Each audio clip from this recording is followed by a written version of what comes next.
சாதாரண இறந்த காலம், சிம்பிள் பாஸ்ட் டென்ஸ். ஆரம்ப நிலை கற்றவர்களுக்கு ஒரு முழுமையான வழிகாட்டி கிளாஸாக இந்த வீடியோ அமைய போகுது. வணக்கம் நண்பர்களே. நேற்று நடந்த விஷயங்களை அல்லது கடந்த காலத்தில் நடைபெற்று முடிந்த விடயங்களை இங்கிலீஷ்ல தெளிவாகவும் நம்பிக்கையோடும் உங்களுக்கு சொல்ல முடியலையா? அப்படி என்றால் இந்த காணொளி உங்களுக்கானது. இந்த காணொளியில சிம்பிள் பாஸ்ட் டென்ஸ் தொடர்பாக மிக தெளிவாகவும் எளிமையாகவும் ஏராளமான விடயங்களை நான் உங்களுக்கு கற்றுத்தரப் போறேன். நேற்று என்ன செய்தாய்? கடந்த வாரம் என்ன நடந்தது? ஏன் அவர்களோடு வாக்குவாதப்பட்டாய்? சரி, சென்ற வருடம் நீ எங்கே சுற்றுலாவுக்கு சென்றாய்? இந்த மாதிரியான கேள்விகளுக்கு உங்களுக்கு நம்பிக்கையோட பதில் சொல்ல முடியாமல் இருக்குதா? அப்படின்னு சொன்னால் இந்த காணொளியின் இறுதியில இந்த மாதிரியான கேள்விகளுக்கு நீங்கள் இங்கிலீஷ்ல தைரியமாகவும் தெளிவாகவும் பதில் சொல்லக்கூடியவர்களாக வருவீங்க. இப்ப நாங்கள் சாதாரண இறந்த காலம் என்றால் என்னன்னு சொல்லி பார்ப்போம். சாதாரண இறந்த காலம் என்பது இறந்த காலத்தில் நடந்து முடிந்த செயல்களை சொல்வதற்காக பயன்படுத்தக்கூடிய டென்ஸ் தான் இந்த சாதாரண இறந்த கால டென்ஸ் என்று நாங்கள் சொல்லுவோம். அதாவது ஒரு சம்பவம் ஏற்கனவே நடந்து முற்று பெற்றிருக்கும் அந்த சம்பவங்களை நாங்கள் சொல்வதற்கு இந்த சிம்பிள் பாஸ்ட் டென்ஸை பயன்படுத்துவோம். எளிதாக நான் உங்களுக்கு சொன்னால், முன்பு நடந்தது, அந்த விடயங்கள் இப்போது நடைபெறவில்லை. சில சிம்பிள் உதாரணங்கள் மூலம் இதை இன்னும் கொஞ்சம் இலகுவாக புரிந்து கொள்வோம். I ate food. நான் உணவு சாப்பிட்டேன். I ate food. நான் உணவு சாப்பிட்டேன். She called me. அவள் என்னை அழைத்தாள். அல்லது அவர் என்னை அழைத்தார். பெரியவர்களை நாங்கள் அவள் என்று சொல்வதில்லை, அவர் என்று சொல்லுவோம். ஷீ என்ற வீடுக்கு அவள் என்ற அர்த்தமும் இருக்கும், ரெஸ்பெக்டாக சொல்ற அவர் என்ற அர்த்தமும் இருக்குது. ஆகவே she called me என்பதற்கு அவள் என்னை அழைத்தாள் அல்லது அவர் என்னை அழைத்தார்.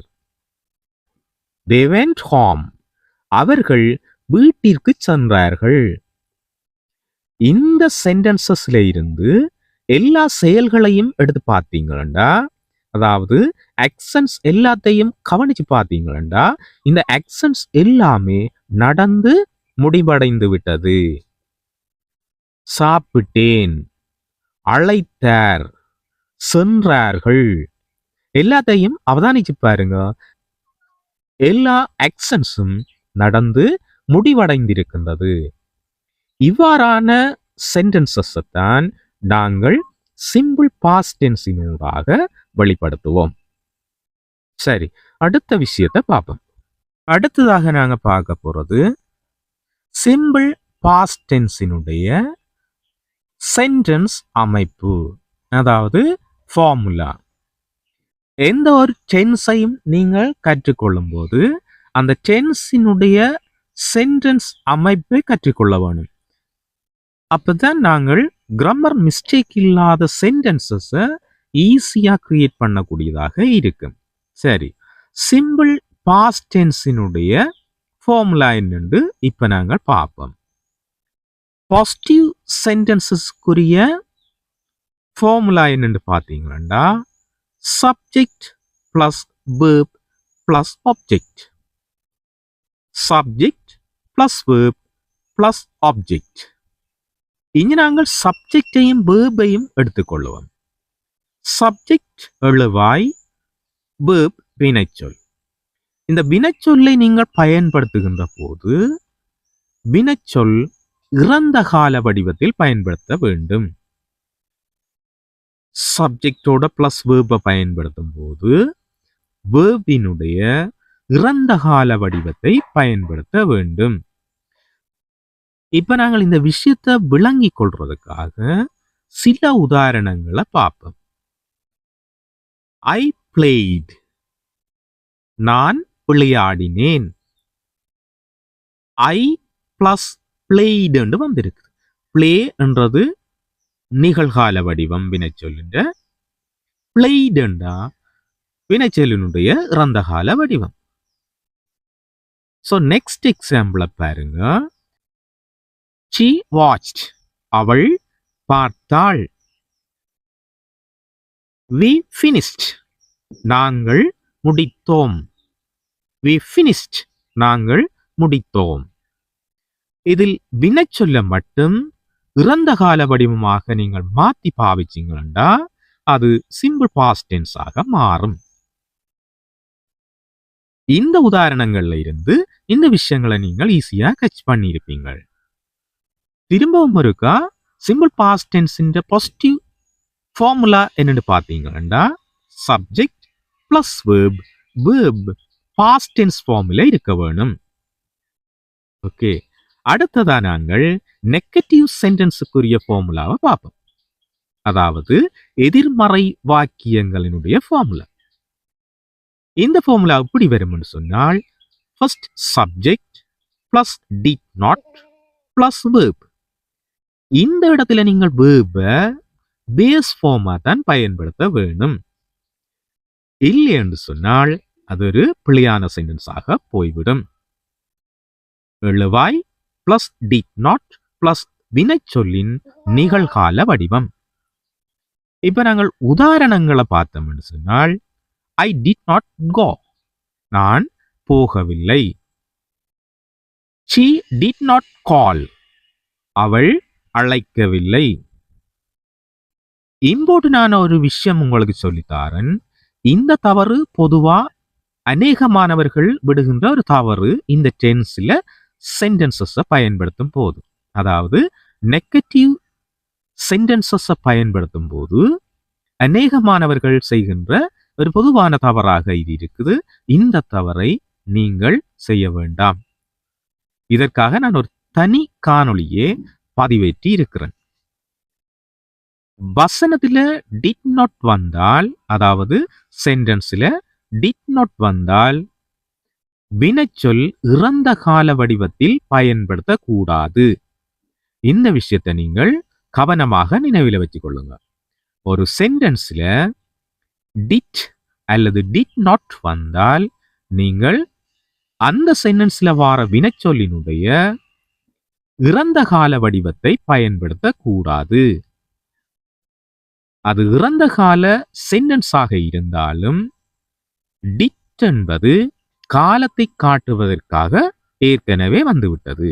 ஆகவே காலத்தை காட்டுவதற்கு நாங்கள் வினைச்சொல்லை மாற்ற வேண்டிய அவசியம் இல்லை. ஆகவே சாதாரண இறந்த கால வாக்கியங்களில் நெகட்டிவ் சென்டென்ஸை கிரியேட் பண்ணும்போது வினைச்சொல்லானது நிகழ்கால வடிவத்திலேயே பயன்படுத்த வேண்டும். இந்த தவறை நீங்கள் உங்களுடைய வசனங்களை மேற்கொள்ள வேண்டாம். சரி, நாங்கள் இப்பொழுது அடுத்த பகுதிக்கு செல்வோம்.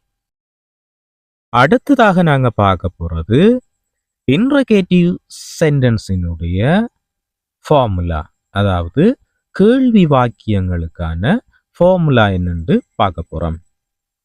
இந்த ஃபார்முலா எப்படி வரும்னு சொல்லி பார்த்தீங்கன்னா did plus subject plus verb. இதிலையும் நாங்கள் வேர்பை பேஸ் ஃபார்மாகத்தான் பயன்படுத்த வேண்டும். ஏனென்றா இந்த கேள்வி வாக்கியங்கள்ல முன்னுக்கே டிட் என்ற வேர்ட் இடம்பெறும். இந்த டிட் காலத்தை காட்டுவதற்காக இந்த சென்டென்ஸ்ல வாரபடியா நாங்கள் வேர்பை பாஸ்ட் டென்ஸில் பயன்படுத்த தேவையில்லை. இப்ப நாங்கள் சில உதாரணங்கள் மூலம் இதனை இன்னும் கொஞ்சம் தெளிவாக விளங்கிக் கொள்வோம். Did you eat? நீங்கள் சாப்பிட்டீர்களா? அல்லது நீ சாப்பிட்டாயா? Did she come yesterday? அவள் நேற்று வந்தாளா? அல்லது அவர் நேற்று வந்தாரா? சாதாரண இறந்த கால கேள்விகளுக்கு சுருக்கமான பதிலையோ அல்லது முழுமையான பதிலையோ வழங்க முடியும்.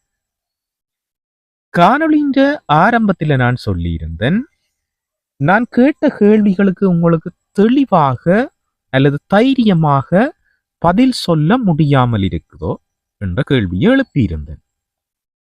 இப்ப நான் உங்களுக்கு சொல்லித்தர போற இந்த விஷயத்தினூடாக அந்த கேள்விகளுக்கு இங்கிலீஷ்ல நீங்கள் மிக தெளிவாகவும் தைரியமாகவும் பதில் சொல்லக்கூடியவர்களாக மாறப்போகின்றீர்கள்.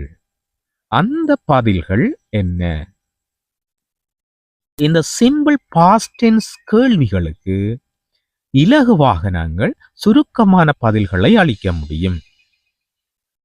ஆம் என்ற பதில் வருமாயின் ஜஸ்ட் ஐ டிட் என்பது போதுமானது. எஸ் ஐ டிட், ஆம் நான் செய்தேன் என்ற அர்த்தத்தில் இந்த பதில் அமையும். இரண்டாவது பதில் நெகட்டிவாக அமையும். நோ ஐ டிட் நாட், இல்லை நான் செய்யவில்லை என்று அமையும். எந்த ஆக்சன் கேட்கப்படுகின்றதோ கேட்கப்படுகின்ற எல்லா கேள்விகளுக்கும் இந்த பதிலை நீங்கள் பயன்படுத்த முடியும். இரண்டாவது முழுமையான பதில். கேள்விகளுக்கேற்ப பதிலை முழுமையாக வழங்க வேண்டும். எனினும் இந்த ஷார்ட் ஆன்சரின் ஊடாக நீங்கள் எல்லா கேள்விகளுக்கும் பயமின்றி தைரியமாக பதிலளிக்க முடியும். அடுத்ததாக நாங்கள் பார்க்க இருக்கிறது இந்த வேர்ப்ஸினுடைய வகைகளும் அதில் இருக்கின்ற விதிமுறைகளும். முதலாவதாக வினைச்சொற்களை எடுத்துக்கொண்டால் 2 வகையான வினைச்சொற்களை ஆங்கிலத்தில் நாங்கள் பார்க்க முடியும். அவற்றில் ஒன்று ஒழுங்கான வினைச்சொற்கள், அதாவது ரெகுலர் வேர்ப்ஸ். பொதுவாக இங்கிலீஷில் இந்த வேர்ப்ஸுக்கு இறுதியாக ஈடி சேர்த்தால் அதன் இறந்த கால வடிவம் உருவாகும். கீழே நான் சில உதாரணங்களை இதனை விளங்கிக் கொள்வதற்காக உங்களுக்கு நான் தந்திருக்கின்றேன். அந்த உதாரணங்களை நாங்கள் இப்போ கவனிப்போம். முதலாவது verb play. அதனுடைய இறந்த கால வடிவம் played. இங்கு இறுதியில் ed சேர்க்கப்பட்டிருப்பதை நீங்கள் கவனிக்கலாம். ஆகவே play என்ற நிகழ்கால வினைச்சொல்லுக்கு ed சேர்க்கப்பட்டு அது இறந்த கால வடிவமாக மாற்றப்பட்டிருக்கின்றது. இலகுவான வழிமுறை என்ன? சரி, இரண்டாவது வினைச்சொல்லை பாருங்கள், ஓப்பன். இது ஓப்பன்ட் என்று இறந்த கால வடிவத்துக்கு மாற்றப்பட்டிருக்கின்றது. அடுத்தது கிளியர், கிளியர்ட் என்று மாற்றப்பட்டிருக்கின்றது. லீட், லீடிட் என்று மாற்றப்பட்டிருக்கின்றது. ஸ்டாப், ஸ்டாப்ட் என்று மாற்றப்பட்டிருக்கின்றது. work, worked. plan, plant. add, added. wait, waited.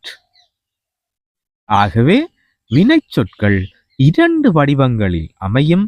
அதில் ஒன்று ரெகுலர் வேர்ப்ஸ், ஒழுங்கான வினைச்சொற்கள். அடுத்தது நாங்கள் ஒழுங்கற்ற வினைச்சொற்களை பற்றி சிறிது ஆழமாக கவனிப்போம். அடுத்தது ஒழுங்கற்ற வினைச்சொற்கள், irregular verbs. இந்த வினைச்சொற்களுக்கு தனியான இறந்த கால வடிவம் இருக்கின்றது. இவற்றை சரியாக தெரிந்து வைத்திருப்பதன் மூலமே நாங்கள் இந்த வினைச்சொற்களை சரியாக பயன்படுத்த முடியும்.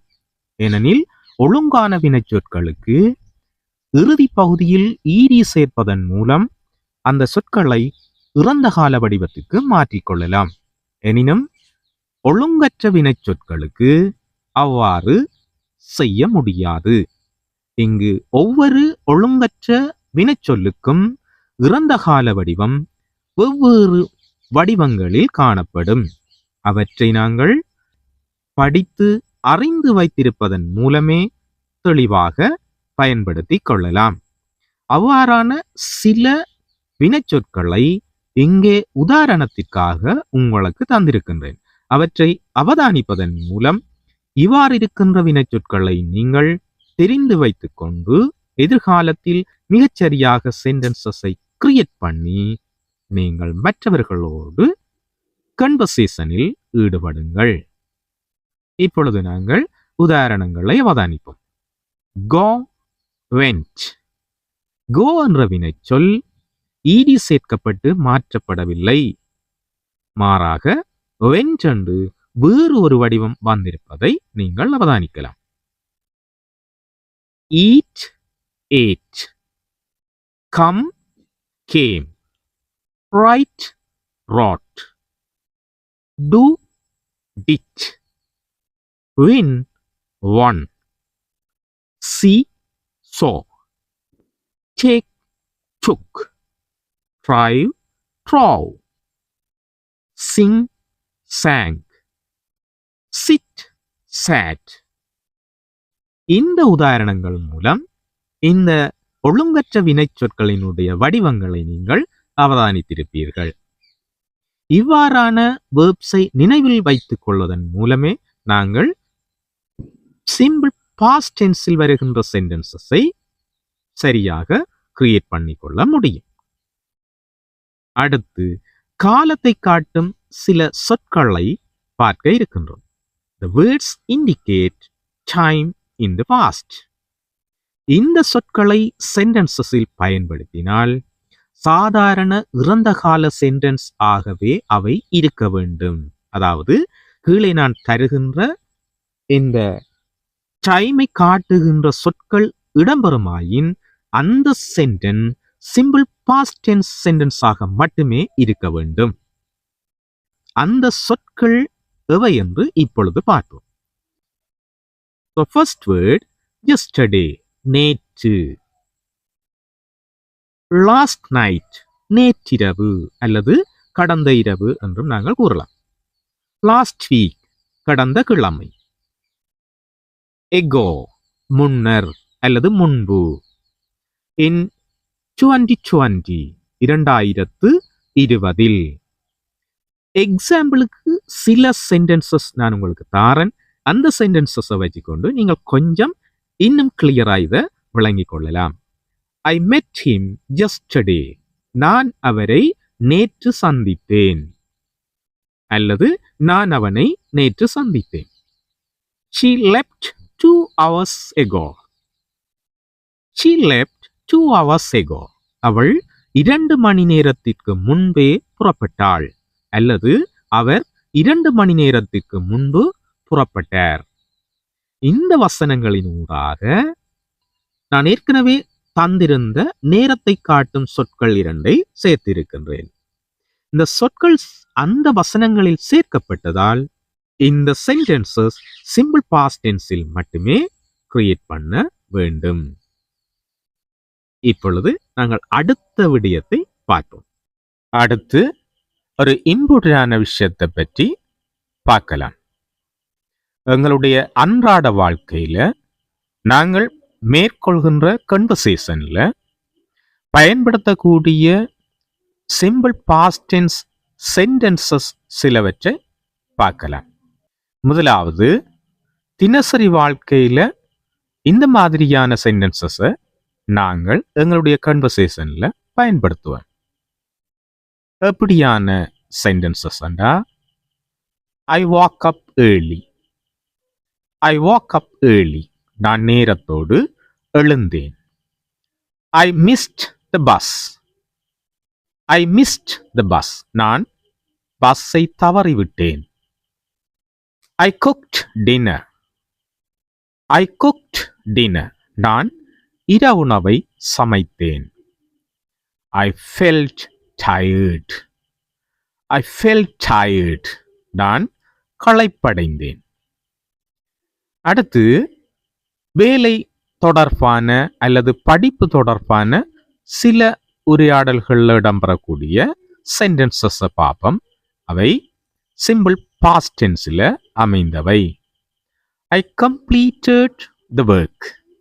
ஐ கம்ப்ளீட்டட் த ஒர்க். நான் வேலையை முடித்தேன். ஐ attended the class. I attended the class. நான் வகுப்பில் கலந்து கொண்டேன்.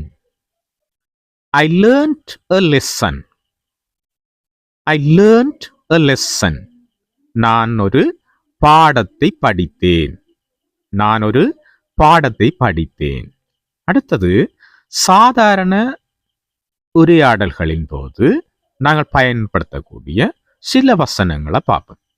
எல்லாமே சிம்பிள் பாஸ்ட் டென்ஸ்ல இடம்பெறக்கூடிய sentences. I liked the movie. எனக்கு படம் பிடித்தது. ஐ லைக்ட் த மூவி. அடுத்தது I enjoyed the trip. I enjoyed the trip. நான் சுற்றுலாவை அனுபவித்தேன். அடுத்தது I forgot his name. I forgot his name. நான் அவரது பெயரை மறந்துவிட்டேன். நான் அவரது பெயரை மறந்துவிட்டேன். நான் செய்தேன் என்ற மாதிரி அமையக்கூடிய சிம்பிள் பாஸ்ட் டென்ஸ்ல இருக்கிற பாசிட்டிவ் சென்டென்சஸ் நீங்கள் சிம்பிளா கிரியேட் பண்ணணும்டா ஐ பிளஸ் வேர்ப். வேர்ப் வந்து இறந்த கால வினைச்சொல்லின் ஃபார்மேட்டாக இருக்க வேண்டும். இவ்வாறு நீங்கள் சிம்பிள் பாஸ்ட் டென்ஸ் சென்டென்சஸை கிரியேட் பண்ண முடியும். அடுத்ததாக நாங்கள் ஒரு முக்கியமான பகுதியை கற்றுக்கொள்ள போகின்றோம். இது பொதுவாகவே தமிழ் ஸ்பீக்கர்ஸ் தங்களுடைய கன்வர்சேஷனில் மேற்கொள்ளக்கூடிய சில தவறுகளாக இருக்கின்றன. இந்த தவறுகளை நாங்கள் எங்களுடைய கன்வர்சேஷனில் முற்றுமுழுதாக தவிர்த்துக் கொள்ள வேண்டும். இவ்வாறான சென்டென்சஸை நீங்கள் ஒரு இன்டர்வியூவிலோ அல்லது ஒரு உயர் அதிகாரியுடன் ஏற்படக்கூடிய கன்வர்சேஷனிலோ ஒரு மீட்டிங்கிலோ நீங்கள் பயன்படுத்துவீர்கள் என்றால் உங்களுடைய ஆங்கில ஆளுமை, உங்களுடைய ஆங்கில ஃப்ளூவன்சி மீது மற்றவர்கள் கேள்வியை ஏற்படுத்துவார்கள். ஆகவே இவ்வாறான தவறுகளை நீங்கள் உங்களுடைய கன்வர்சேஷனில் மேற்கொள்வதை முற்றுமுழுதாக தவிர்த்துக் கொள்ளுங்கள். ஒன்று, I did not went there. I did not went there. இது தவறான வசனம். ஏனெனில் இங்கே did not வருகின்ற போது நாங்கள் கோவினுடைய பாஸ்ட் டென்ஸான வென்றை பயன்படுத்தி இருக்கின்றோம். ஆகவே இது தவறு. இதன் சரியான வடிவம் I did not go there. அடுத்து இன்னும் ஒரு தவறு, did you ate food? Did you ate food? இங்கேயும் தவறு மேற்கொள்ளப்பட்டிருக்கின்றது. did வந்திருக்கின்ற போதும் நாங்கள் ஈட்டினுடைய பாஸ்ட் டென்ஸான ஏற்றை இந்த வசனத்தில் பயன்படுத்தி இருக்கின்றோம். ஆகவே இதுவும் ஒரு தவறான சென்டென்ஸ். இதன் சரியான வடிவம் did you eat food? Did you eat food? இதுவே சரியான ஃபார்மேட். அடுத்ததாக yesterday I got to market. Yesterday I got to market. இதுவும் தவறான ஒரு வடிவம். ஏனெனில் yesterday இறந்த காலத்தை குறிப்பதற்கு வந்திருப்பினும் நாங்கள் இங்கு பாஸ்ட் டென்ஸ் வடிவ வினைச்சொல்லையே பயன்படுத்தி இருக்க வேண்டும். இங்கு நிகழ்கால வடிவ வினைச்சொல் பயன்படுத்தப்பட்டிருப்பதே தவறாகும். ஆகவே இதனுடைய சரியான வடிவம் yesterday I went to market. Yesterday I went to market. நேற்று நான் சந்தைக்கு சென்றேன். இதுவே இதனுடைய சரியான வடிவம். நினைவில் வைத்துக் கொள்ளுங்கள், இது முக்கியமானது. டிட் இருந்தால் நிகழ்கால வடிவ வினைச்சொல்லையே நீங்கள் வசனத்தில் பயன்படுத்த வேண்டும். டிட் இல்லையெனில் இறந்த கால வடிவ வினைச்சொல்லையே சிம்பிள் பாஸ்ட் டென்ஸில் பயன்படுத்த வேண்டும். அடுத்து இன்னும் ஒரு முக்கியமான பகுதியை நாங்கள் கவனிப்போம். அடுத்தது ஒரு முக்கியமான பகுதி. ஒரு சின்ன கதை மூலம் சிம்பிள் பாஸ்ட் டென்ஸ் நாங்கள் கற்றுக்கொள்வோம். Learning by short story. இது மிகவும் இன்ட்ரெஸ்டாக இருக்கு. இந்த ஷார்ட் ஸ்டோரியை கொஞ்சம் கவனமாக கேளுங்கள். Yesterday, I woke up early. I brushed my teeth. I had coffee. I went to work. I met my friend. We walked a lot. I felt happy. சின்ன சின்ன கதை முறையில் லேர்ன் பண்ணினால் இறந்த கால சென்டென்சஸ் ஈஸியாக மனதில் பதியும். அடுத்ததாக ஒரு பேச்சு பயிற்சியை உங்களுக்கு தருகின்றேன். இதனை என்னுடன் சேர்ந்து நீங்களும் சொல்லுங்கள். I watched television yesterday. I didn't understand at first. Did you enjoy the class? I learned something new. Okay தானே? இப்படி தினமும் கண்ணாடி முன்னின்று பிராக்டிஸ் செய்தால் பேச்சு திறன் நிச்சயமாக அதிகரிக்கும். கண்ணாடி ஒரு சிறந்த வழிகாட்டியாக, சிறந்த ஆசிரியராக உங்களுக்கு அமைவர். ஏனெனில் கண்ணாடியை பார்த்து உங்களுடைய அசைவுகளையும் உங்களுடைய பாடி லாங்குவேஜையும் நீங்கள் நன்றாக திருத்திக் கொள்ளலாம்.